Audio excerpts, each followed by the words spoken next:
Is that you, Jesse?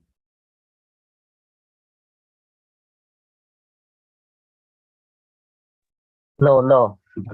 Okay, okay. How you doing? Welcome.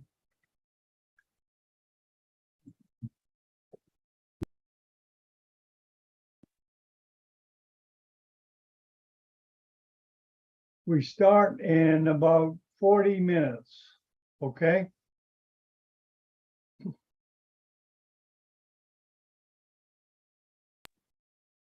Okay.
If that's you, Jesse, I'm trying to promote you. Can you hear me, Jesse?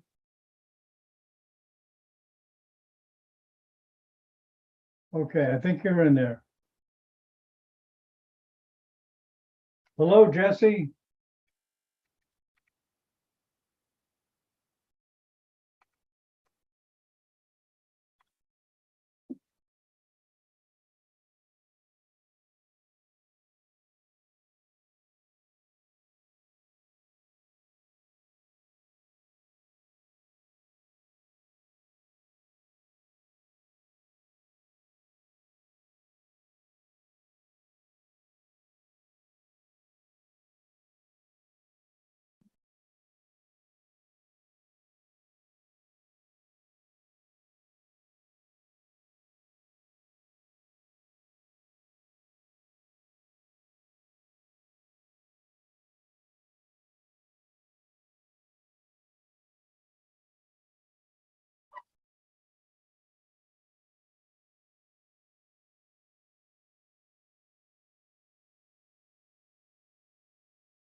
Jesse, can you hear me?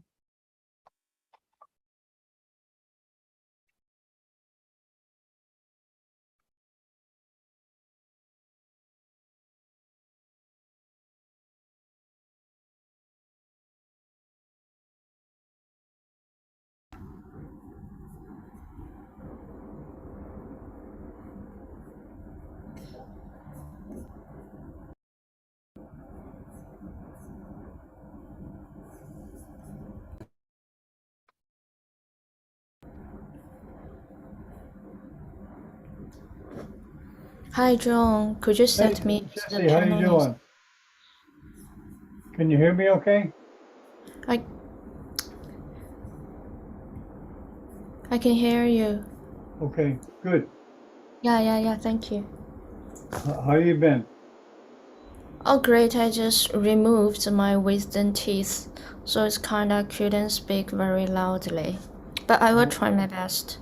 Okay.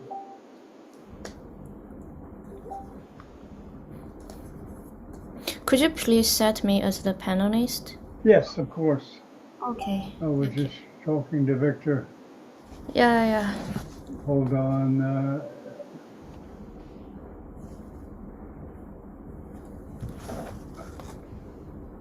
Okay, I promoted you to panel. There you go. Okay, you're in.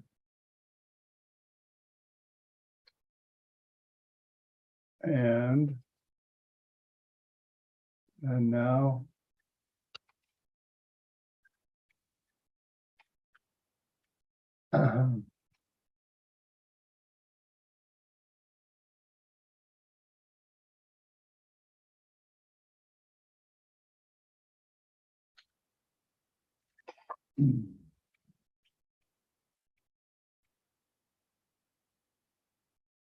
Hello, John. Okay. ¿Qué pasa, Victor? I'm ready. Okay, entra. I think I'm inside. Okay, sí.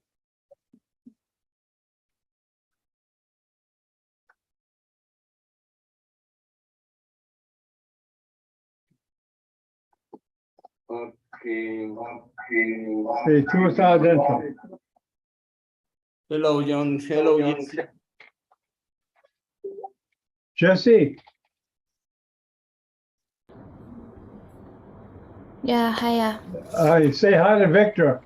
Hiya. Hello, Jesse. How are you? Yeah, I'm great, but I just removed my wisdom teeth today. I just get it, one of the teeth removed. Wow. So I couldn't speak very loudly, and I couldn't open my mouth fully. But I will try my best. Okay, take care. Take care.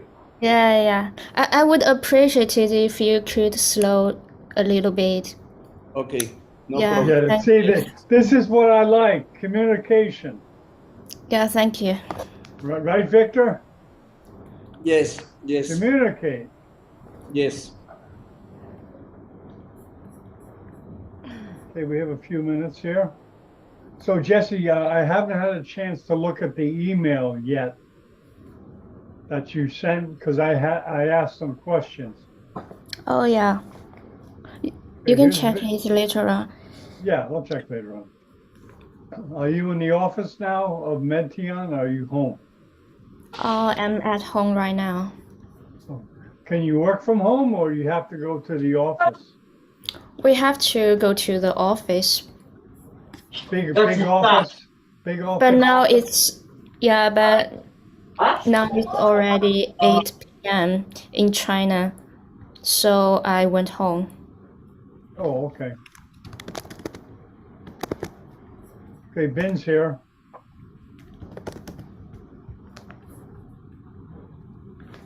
Parek, are you trying to get in? I can't get you in. Parek?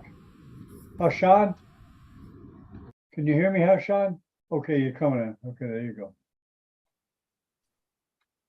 Takashi's doing the translation from his car. Hello, Ben. Hello, Vin. Hello, Victor. Hello, Nice- John. Hello, Vin. Hi. Nice to see you. Nice to see you. How many Good morning. bypasses today? Hello. Today Hello, I have everybody. Today I have now 2 more left. 2 more, okay. So I'm still in the operating room. Right, okay. Well, thanks for making the effort.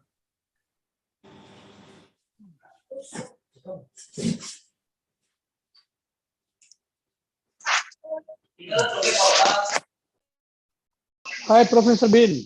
How are you? Hello. Harshad. Hi. Harshad Hi. from India. Mumbai. Yeah. Mumbai. Yes, we meet every day.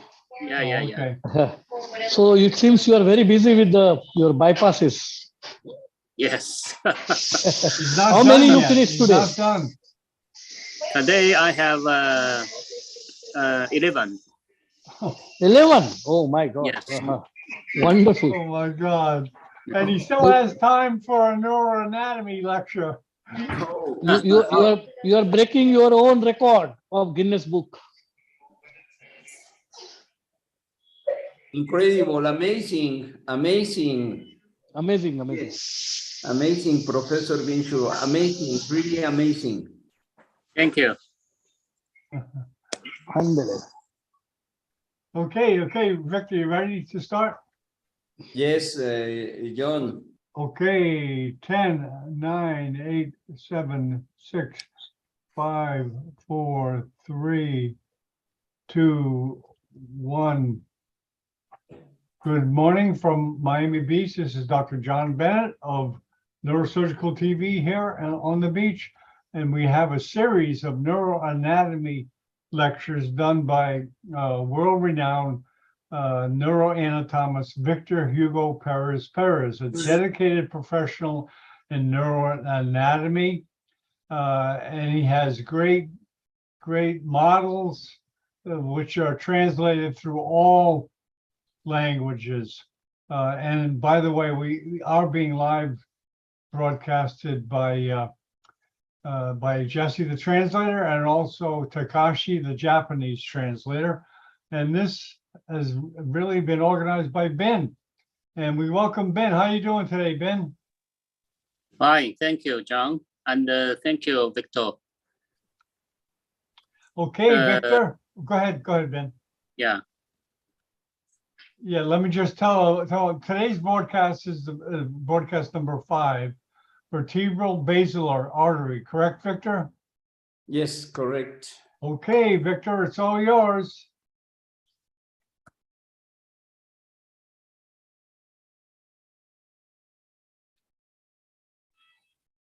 Oh, you've slipped up.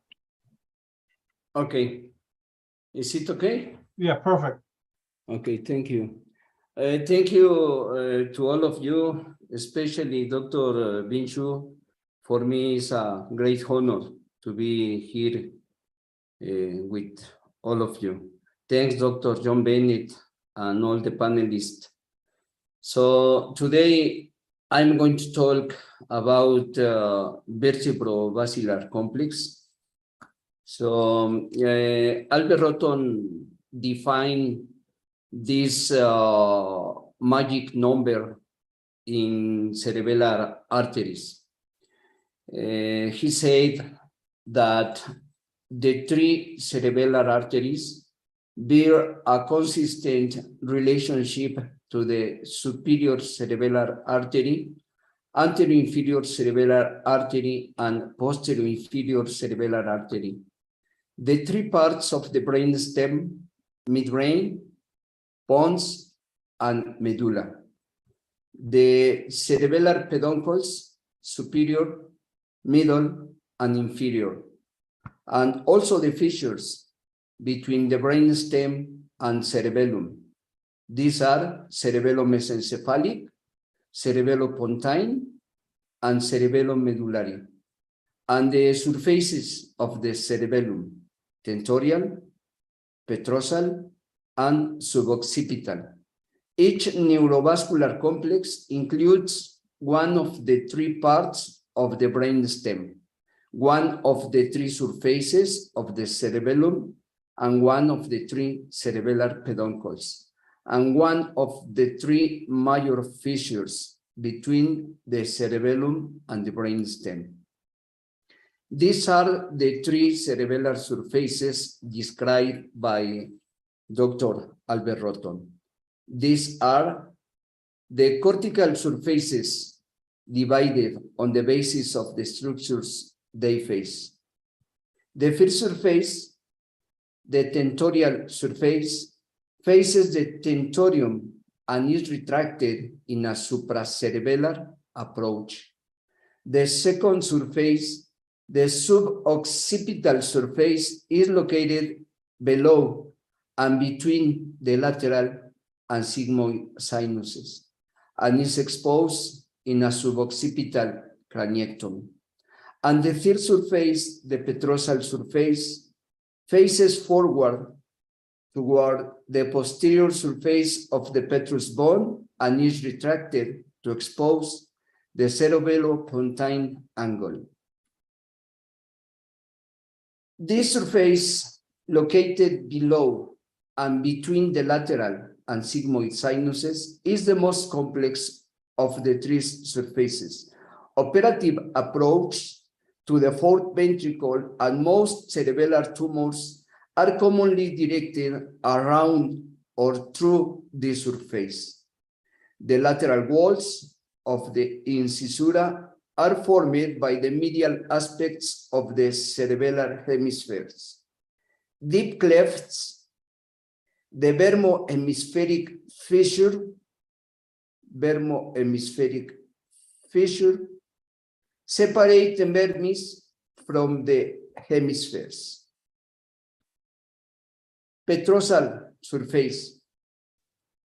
This petrosal surface faces the posterior surface of the petrous bones, the brain stem, and the fourth ventricle. The lateral or hemispheric part of the petrosal surface rests against the petrous bone and is retracted to expose the cerebellopontine angle. The median or vermian part of the petrosal surface has a deep longitudinal furrow, the anterior cerebellar incisure, that wraps around the posterior surface of the brain stem and fourth ventricle. The arterial relationships are especially complex, with the vertebral and basilar arteries having relatively inaccessible segments deep in front of the brain stem and the major cerebellar arteries, causing in relation to multiple sets of cranial nerves before reaching the cerebellum. Here we have a magnification of this picture. We can see the basilar artery and both vertebral arteries. These arteries join at the ponto in this junction with pons and midbrain, and we can see these arteries coming from this basilar artery. These are the superior cerebellar artery, the anterior inferior cerebellar artery, and the posterior inferior cerebellar arteries. So we can see also the nerves, 6 cranial nerve, 7 and 8, 9, 10 and 11, and the 12th.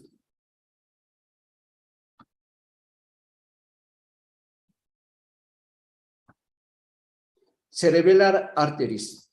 Roton defined 3 neurovascular complexes: an upper complex related to the superior cerebellar artery, a middle complex related with the anterior inferior cerebellar artery, and a lower complex related to the posterior inferior cerebellar artery. Superior cerebellar artery arises in front of the midbrain, passes below the oculomotor and trochlear nerves. This is the oculomotor nerve, and here we have the superior cerebellar artery. Below the third cranial nerve and above the trigeminal nerve. This artery reaches the cerebello-mesencephalic fissure.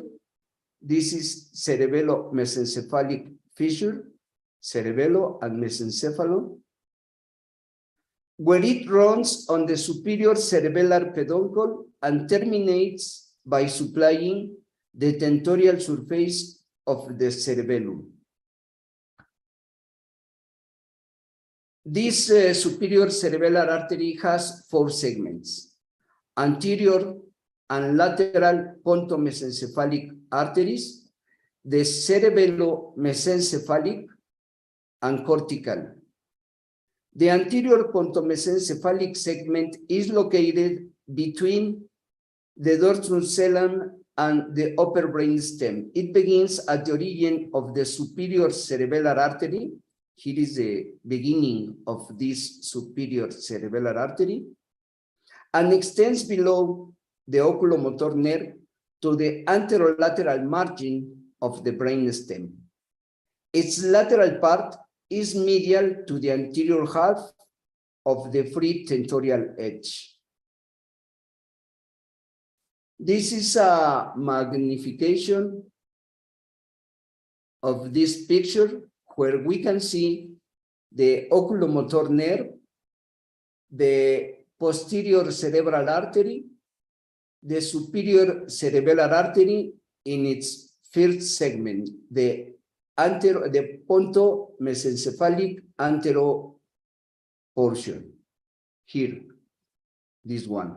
Here we have the trigeminal nerve, the abducens nerve, and 7 and 8 nerves. This is the pons. The lateral pontomesencephalic segment begins at the anterolateral margin of the brainstem and frequently dips caudally onto the lateral side of the upper pons. Its caudal loop projects toward and often reaches the root entry zone of the trigeminal nerve, as you can see in here. At the mid-pontine level, the trochlear nerve passes above the mid portion of this segment. This segment terminates at the anterior margin of the cerebellomesencephalic fissure. This is the cerebellomesencephalic fissure.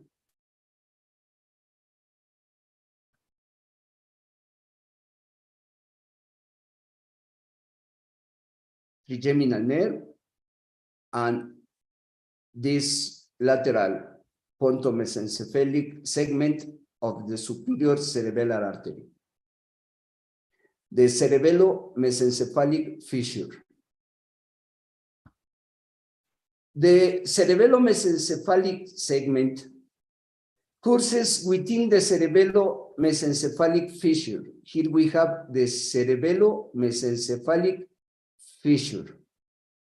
This artery enters the shallowest part of the fissure located above the trigeminal root entry zone. The superior cerebellar artery loops deeply into the fissure and passes upward to reach the anterior edge of the tentorial surface.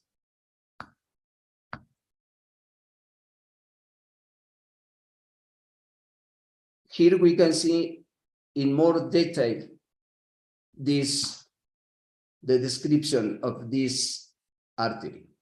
Cerebellomesencephalic fissure, trigeminal nerve, and the oculomotor nerve. The trunk and branches of the superior cerebellar artery are held in the fissure by branches that penetrate the fissure's opposing walls. Identification of individual branches of the superior cerebellar artery within this fissure is made difficult by the sharp curves of the branches and by the large number of intermingled arterial loops. Cortical segment. This segment includes the branches distal to the cerebellomesencephalic fissure that pass under the tentorial edge and are distributed to the tentorial surface, and if a marginal branch is present, to the upper part of the petrosal surface.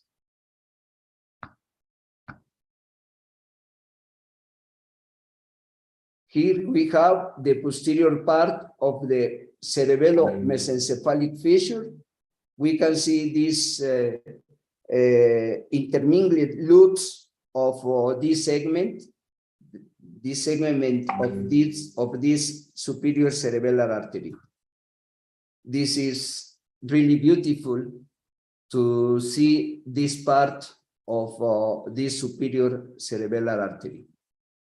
Here we can identify arachnoid attached with these small branches, cortical segment and the cerebellomesencephalic segment. Anterior inferior cerebellar artery. The anterior inferior cerebellar artery is intimately related to the pons. Here we have the pons. Lateral recess, foramen of Luschka. And here we have Luschka foramen. Cerebellopontine fissure. Cerebellopontine fissure.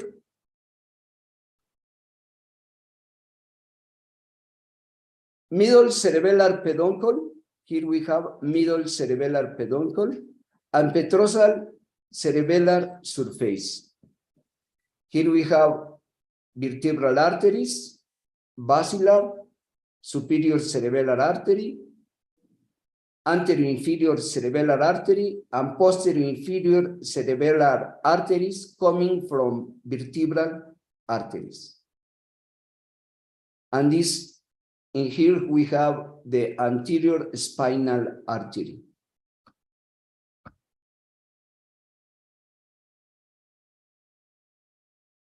Here we have anterior inferior cerebellar artery and pica. And here we can see the lower cranial nerves. The 6 cranial nerve, 7 and 8, 9, 10 and 11, and some roots of 12 cranial nerve. The anterior inferior cerebellar artery arises at the pontine level. Here we have the anterior inferior cerebellar artery. Causes in relationship to the abducens. Here the abducens. And where it courses along the cerebellopontine fissure and terminates by supplying the petrosal surface of the cerebellum. This is the petrosal surface.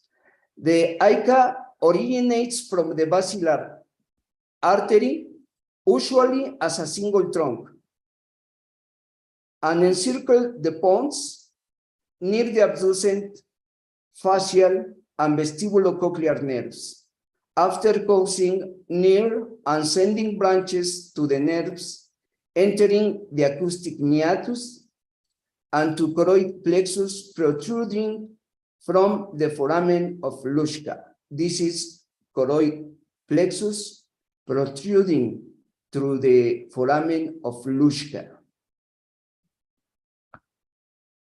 It's divided in 4 segments: anterior pontine, lateral pontine, flocculo-nodular, and cortical branches. The anterior pontine segment, located between the clivus and the belly of the pons, this is pons, begins at the origin and ends at the level of a line drawn through the long axis of the inferior oliva. This is inferior oliva, the right, and the left inferior oliva, and extending upward on the pons. This segment usually lies in contact with the rootlets of the abducens nerve. So let me show you a video about this artery. Here we have the basilar and vertebral arteries. I cut the spinal arteries. Here we have the anterior inferior cerebellar artery and a small branch of this posterior inferior cerebellar artery. This is an anatomic variation. So if I displace this basilar, we can see some small penetrating branches that are coming from basilar and also from vertebral arteries. These small penetrating branches. Here we have the 6 cranial nerve, 7 and 8.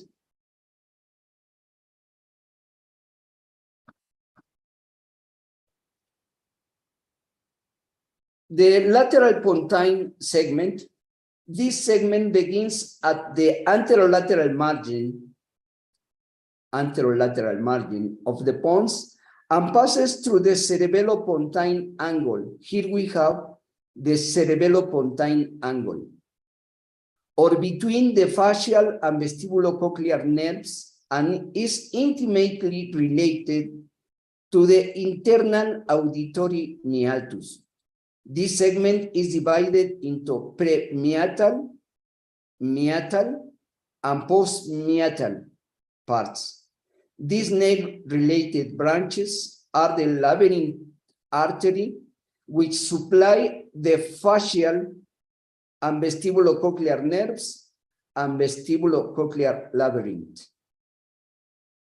6, 7, 8, 9, 10, 11.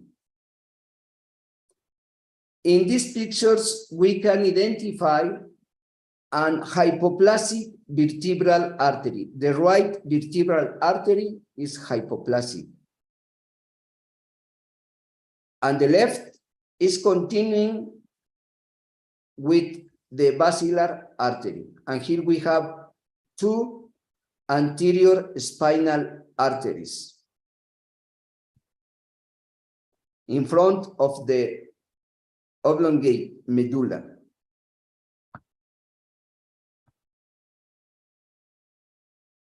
Let's take a look about this beautiful vertebrovascular artery and its branches.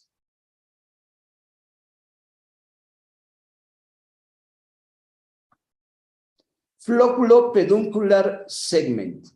This is flocculopeduncular segment.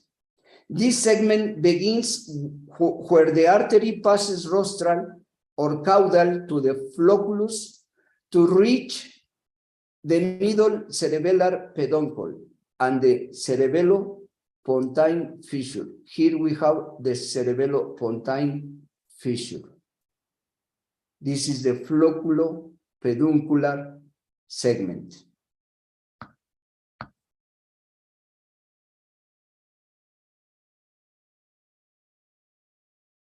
Again, this beautiful picture. The cortical segment supplies predominantly the petrosal surface. Here we have the middle cerebellar peduncle, 6 cranial nerve, the facial vestibulocochlear nerves, glossopharyngeal, pneumogastric, spinal accessory, and hypoglossal nerve. And both vertebral arteries joining to form the basilar artery. This basilar artery has large branches and short pontine branches, and some penetrating branches. The posterior inferior cerebellar artery has the most complex, tortuous, and variable course and area of supply of the cerebellar arteries. It may be exposed in surgical approach to the foramen magnum, fourth ventricle, cerebellar hemisphere, brain stem, jugular, foramen, and cerebellopontine angles. Also petrous apex and clivus. So here we have this posterior inferior cerebellar artery.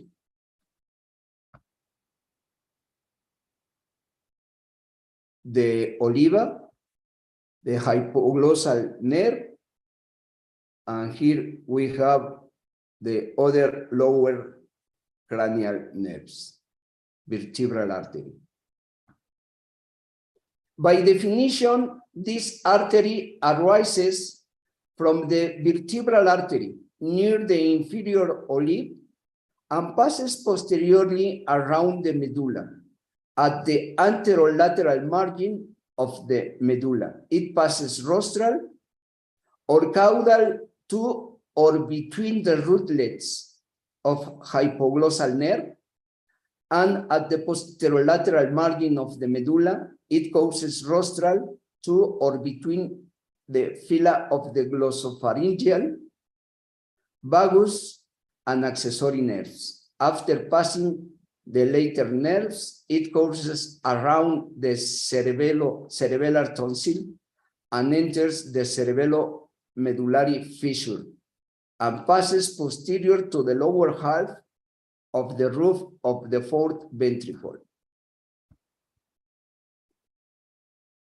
Let me show you this video. Here we have the medulla and pica.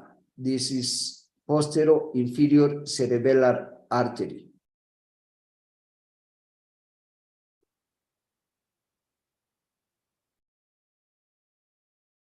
And the cerebellomedular fissure, this one.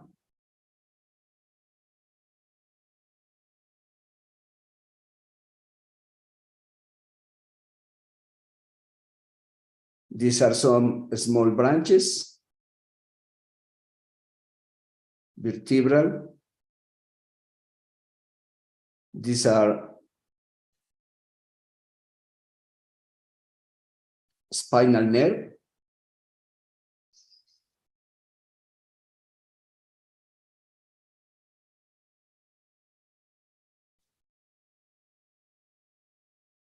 And here we can see the fourth ventricle.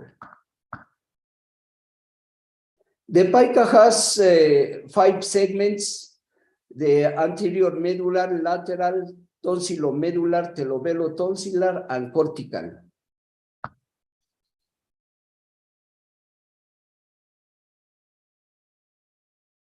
So here we can see these segments. And I have also injected this posterior inferior cerebellar artery in different color to differentiate the territory of irrigation. The anterior medullary segment lies anterior to the medulla. It begins at the origin of pica, anterior to the medulla, and extends backward past the hypoglossal rootlets to the level of a rostrocaudal line through the most prominent part of the inferior olive that marks the boundary between the anterior and lateral surfaces of the medulla. Here, anterior medular segment.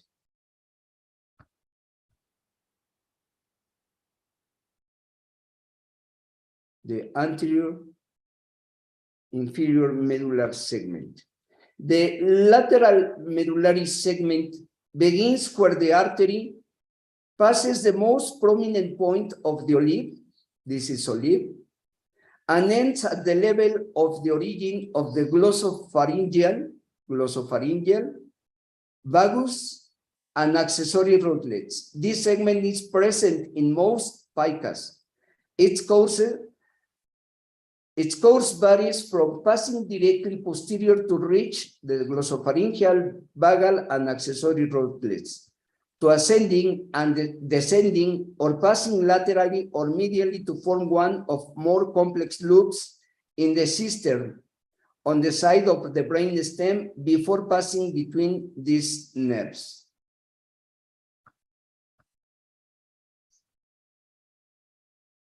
This is a magnification of this region. tonsillomedullary segment. This segment begins where the pica passes posterior to the hypoglossal, to the glossopharyngeal vagus, to the glossopharyngeal vagus and accessory nerves. Extends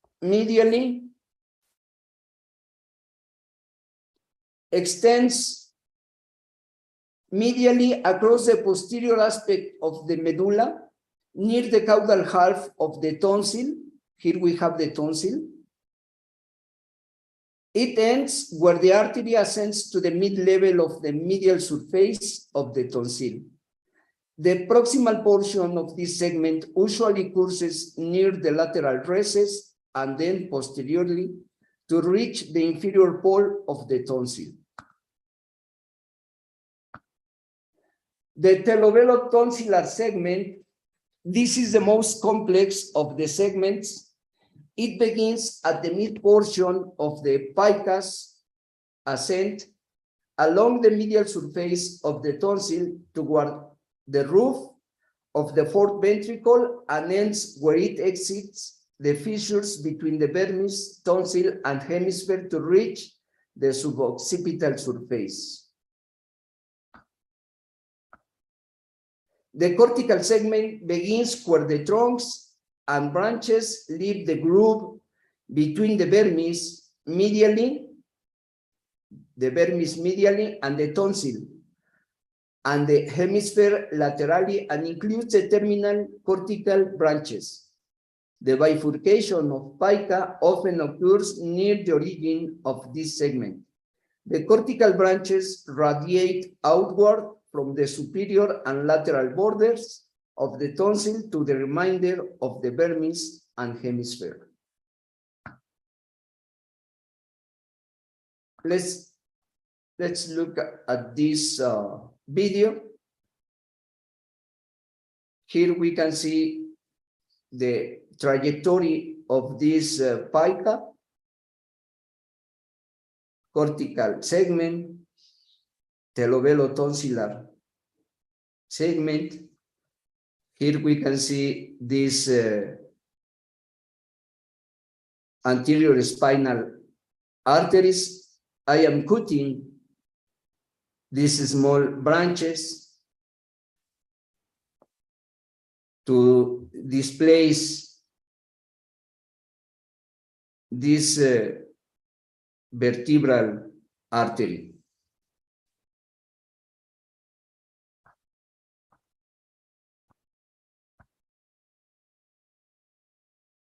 Here we have another video. I cut several branches of this vertebrovascular complex. In the left side, I made a dissection of some tracts. This is the region of the olive, and here we can see small penetrating branches to the anterior part of the medulla.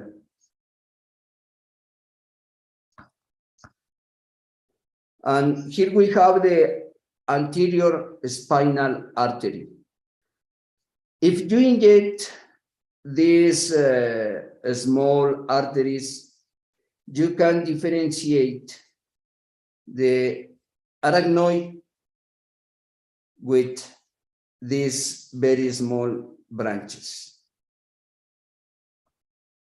So let's take a look in this video in order to see these beautiful arteries coming from the vertebral arteries. This is the anteromedial aspect of this right vertebral artery, the left, and we can see a plexus formed by these two spinal arteries. This is really beautiful. video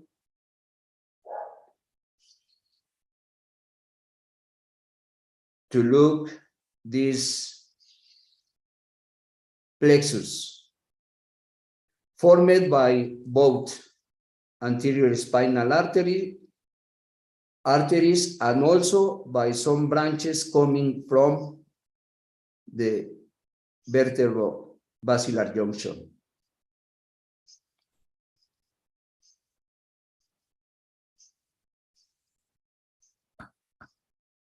The corticospinal system. Let me show you this interesting part of the brainstem. One of the most important descending tracts in the central nervous system has been recognized since the 17th century. Willis described in 1664 the medullary pyramids. Work was later done to follow the tract, both superiorly and inferiorly, but it was not until 1851 when Torque first adequately traced the fibers distally and found to separate tracts, the lateral corticospinal tract and the anterior corticospinal tract. Let me show you this beautiful video.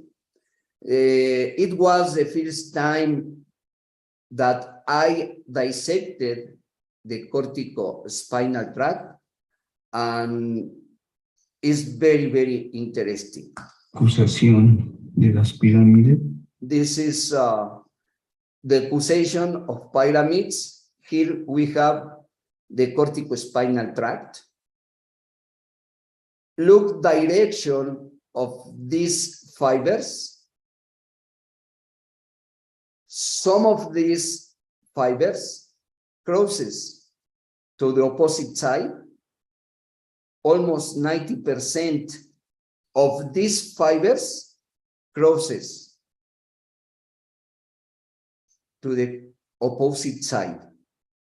But some of them run directly in the same side. This is lateral corticospinal tract, and this is corticospinal tract, the anterior portion. Look direction of these fibers. This is really, really beautiful to identify this corticospinal tract. And one of the most interesting practice in these specimens is to make a dissection of different parts of the brain to look not only the arteries, but also cerebral parenchyma, and also, in this case, the peduncles of cerebellum. After dissection, in the cerebellum, I dissected and removed the gray substance. Here we have white substance, and dissection of pons and medulla.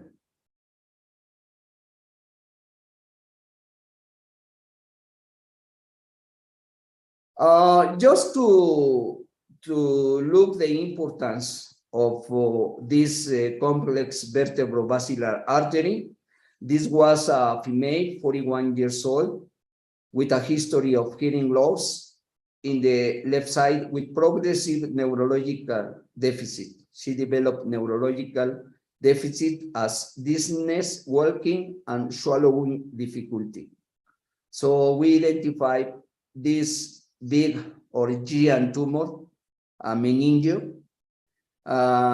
This patient also developed hydrocephalus and intracranial hypertension. A giant left pontocerebellar angle mass was diagnosed.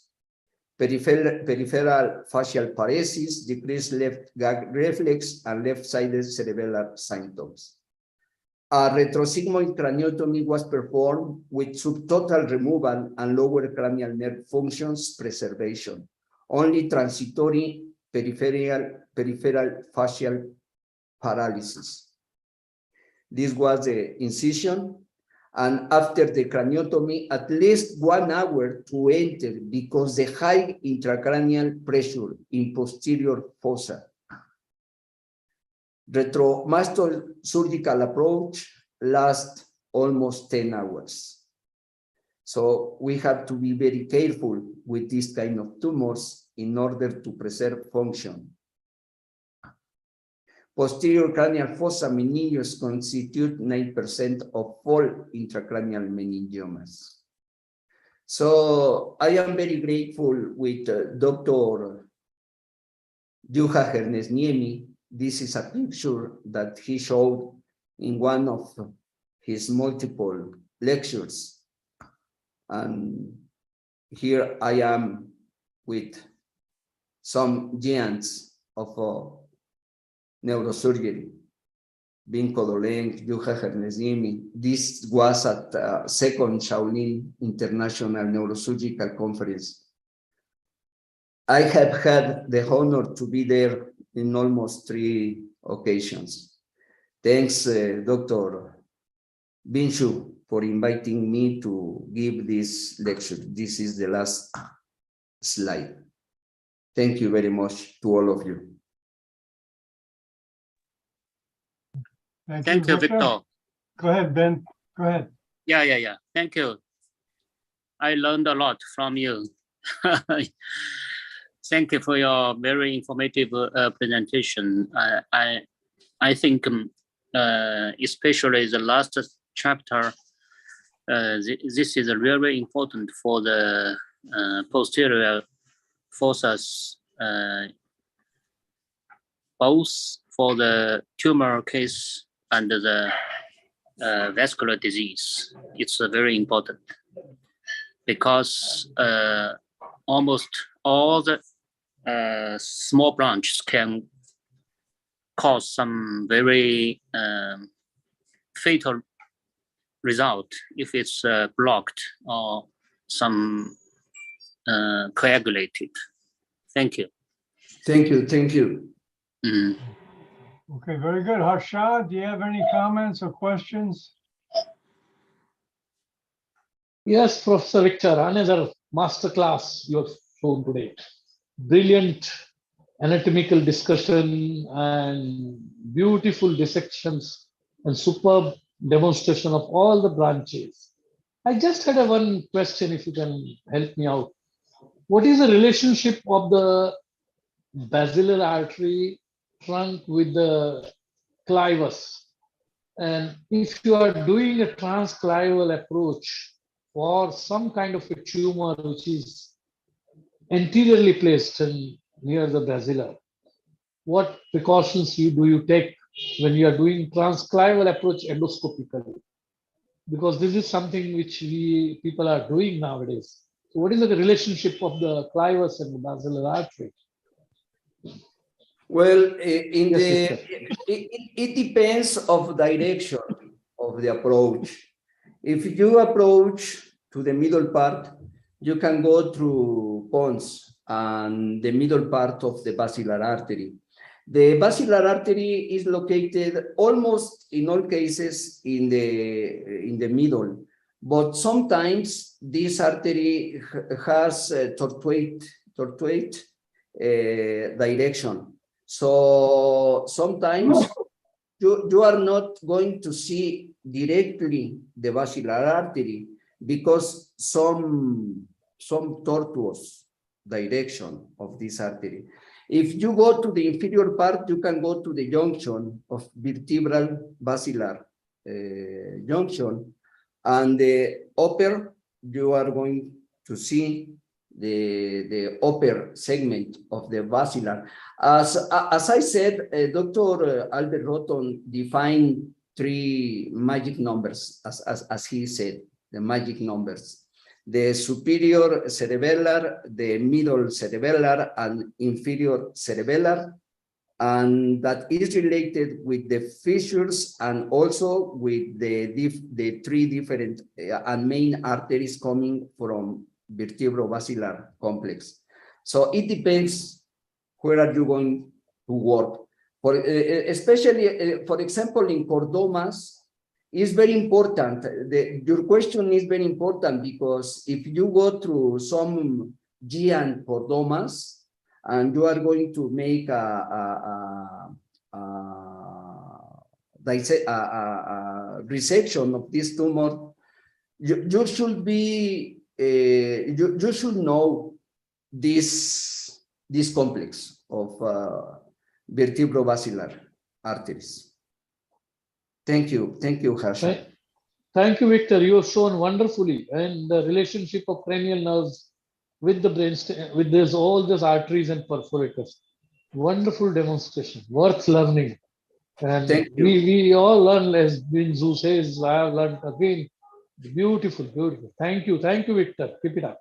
Thank you, dear friend. Thanks for comments, Harshan. Takashi, how you doing today? Hi. Hi, good evening. Translating from Yes. Japan. Yeah, Japanese. As for our Japanese residents, very informative lecture. Thank you, Victor. Every week. So this microsurgical anatomy is very useful. Both not only the skull surgery, but also endovascular surgery.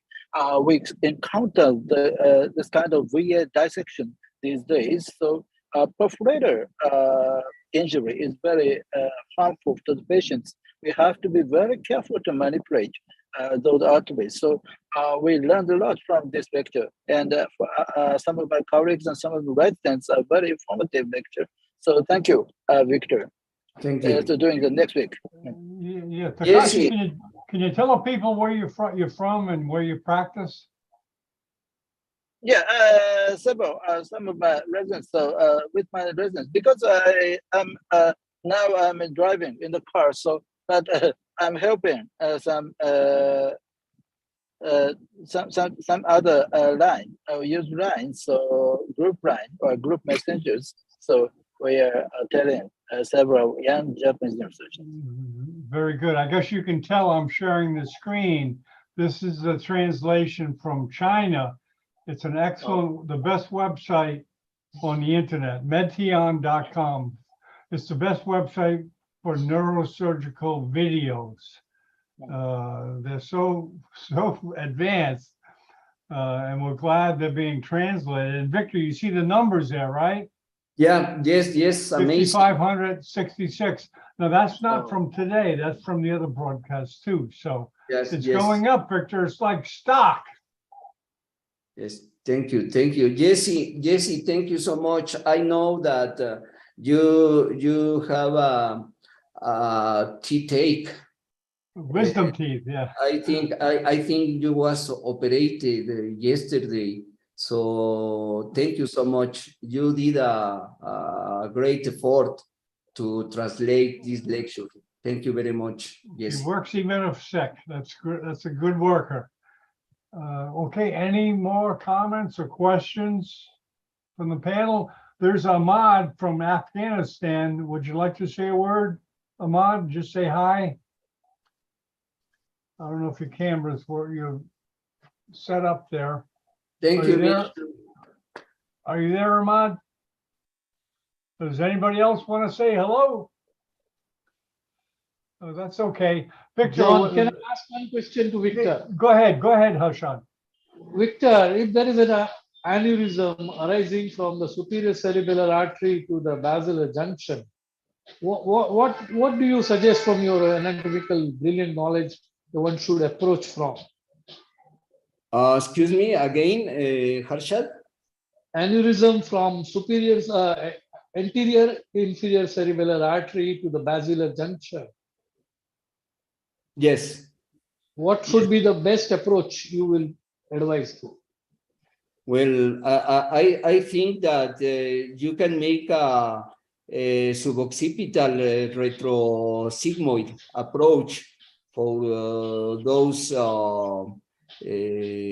aneurysms.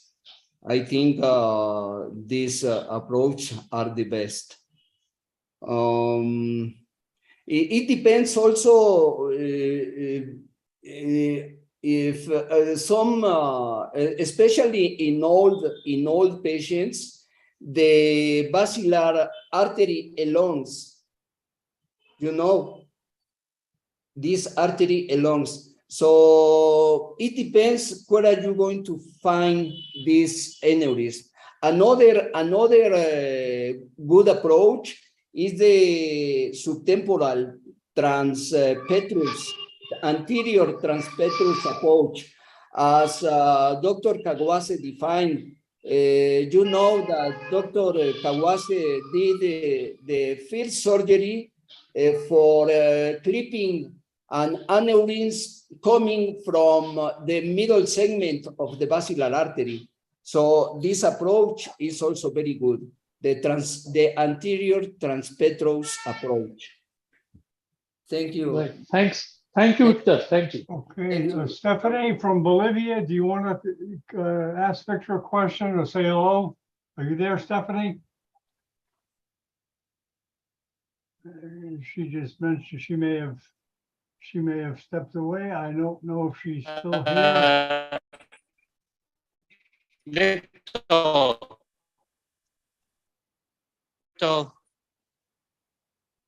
Okay, she stepped away. Victor, Okay. Go ahead, Ben.